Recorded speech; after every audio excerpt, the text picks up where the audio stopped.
Salut à tous. Depuis que NBA 2K est arrivé dans nos vies, on s'est tous pris au moins une fois pour un joueur NBA en mode carrière. Oui, même toi qui as eu 7 en sport au bac. Mais les jeux vidéo n'ont pas toujours été aussi proches de la réalité.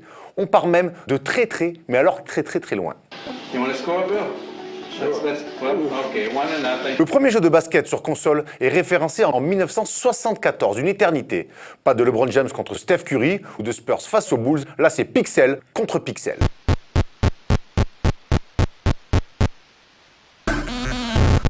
Mais continuons avec le premier jeu de basket auquel j'ai joué. Double dribble, même si les Américains préféraient prononcer... La première chose qui frappe, ce sont les bruitages.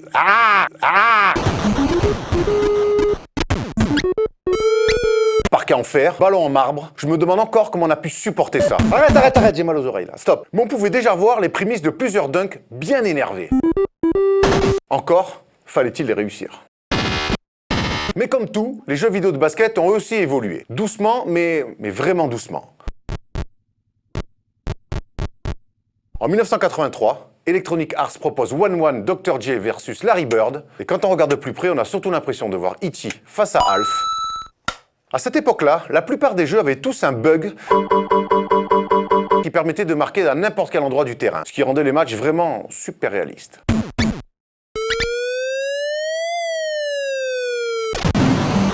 La première grande révolution arrive avec NBA Jam en 1993. Des dunks de folie, des contres, pas de faute, l'arcade poussée à son maximum.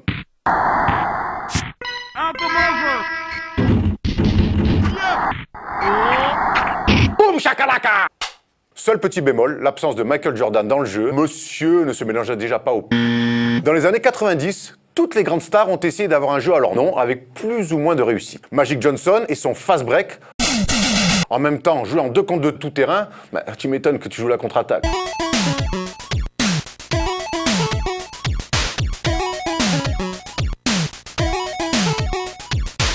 Puis Michael Jordan. Hi, this is Michael Jordan. Welcome to Michael Jordan in Flight.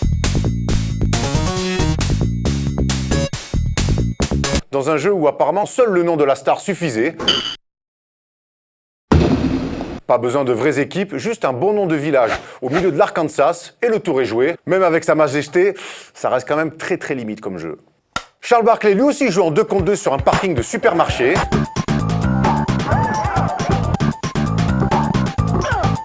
Ou alors encore David Robinson avec présentation de match de Noël ma mère. Et parquet, couleur coup de soleil. N'oublions pas Scottie Pippen où l'on pouvait mettre les plus gros contres de l'histoire dans un 1-1 bien ghetto où l'on pouvait affronter Mad Dog ou encore Fingers. Bizarre un peu comme surnom.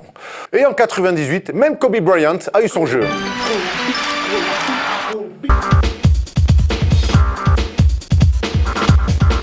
Mais c'est finalement NBA Live qui va dans un premier temps mettre tout le monde d'accord. Moins d'arcade, plus de saison complète, playoff, stats précises, difficile de se prendre encore pour un vrai joueur NBA, mais on s'en rapproche petit à petit. Pour le moment, disons qu'on est plus un waterboy d'une équipe. Voilà. Chaque année donc, le nouvel opus de EA Sports est donc très attendu. Et puis arrive NBA 2K. Encore plus de réalisme dans le design, on se fait drafter, on s'entraîne tout seul dans une salle. Et 2K devient la référence en matière de jeux de basket pour la plupart d'entre nous. Sachez que le premier 2K est sorti en 1999 et s'est installé bien confortablement dans le paysage du jeu vidéo depuis 15 ans. Bon allez, je vais me faire trader, j'ai ma carrière qui part vraiment en sucette.